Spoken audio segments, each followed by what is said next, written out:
Tonight, an investigation by Fox 59 and State Affairs finds some businesses aren't living up to their agreements with the state of Indiana, but they're still receiving millions of dollars in tax credits from the Indiana Economic Development Corporation. The IEDC is responsible for providing tax credits to businesses in exchange for investing in our state.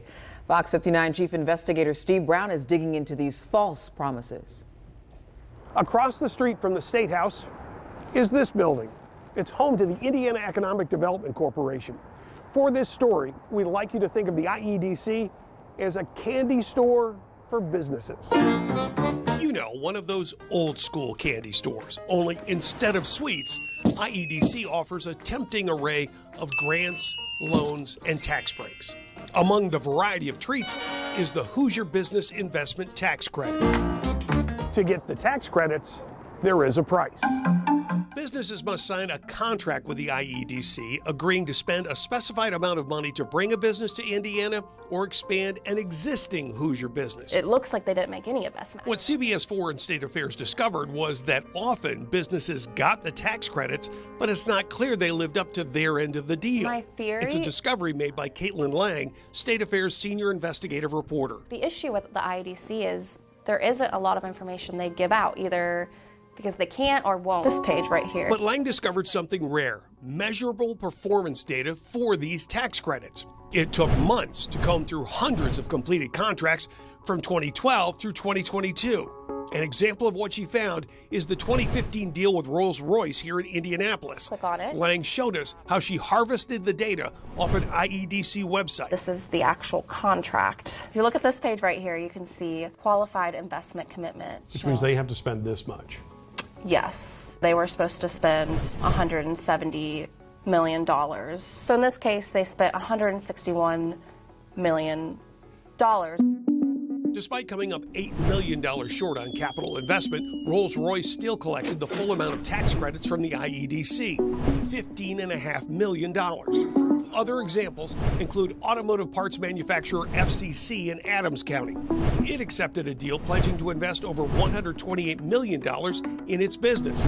According to IEDC's own website, the firm's capital investment is almost $99 million less than that, but still got all the promised tax credits, $275,000. This Lawrence County cement plant, formerly known as Lehigh Cement, collected the full allocation of $1.1 million in tax credits. IEDC data indicates the company missed its promised capital investment target by $166 million. Failed to meet the expectation. In a review of 277 contracts for the Hoosier Business Investment Tax Credits, 98 did not meet their goal and got some of the tax credits. Another 58 companies got the full amount of tax credits without indication on the IEDC website that they met their capital investment goals. How's that possible? It's in the fine print in the contracts for those tax credits. At our request, 2 IU law school professors had a look at the contracts and they had some thoughts about the wording. Michael Mattioli said the contract language seemed vague because it suggested a business could receive the tax credits even if it didn't meet the commitment. Mark Need described the wording in the contract as poorly drafted, noting language provides IEDC sole discretion in awarding the tax credits. I think this is a good investigative finding you all have.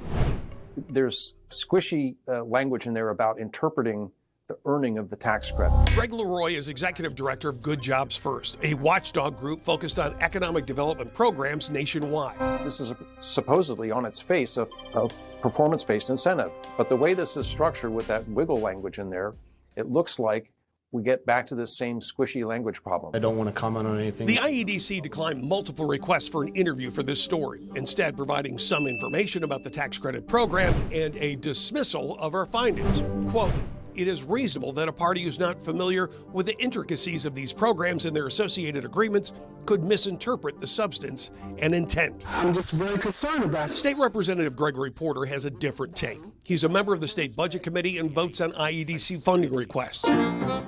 We asked whether he looks at the other goodies in the IEDC candy store of offerings differently now after learning about the shortcomings of the HBI tax credit program. What's your faith level that the rest of them are working better than that? I have very little faith that those other programs are working at the level that they say they are. The IEDC see. Fellow Democrat State Senator Greg Taylor of Indianapolis has submitted legislation requiring greater oversight for the IEDC and greater disclosure of its business dealings. But it's unclear how the bill will fare with the General Assembly's Republican supermajority, which has been very supportive of the IEDC. Thank you for your presentation. Steve Brown, Fox 59 Investigates. And Fox 59 and State Affairs will continue to investigate this powerful state government agency and how it's using your money. So you can find our previous stories right now at fox59.com.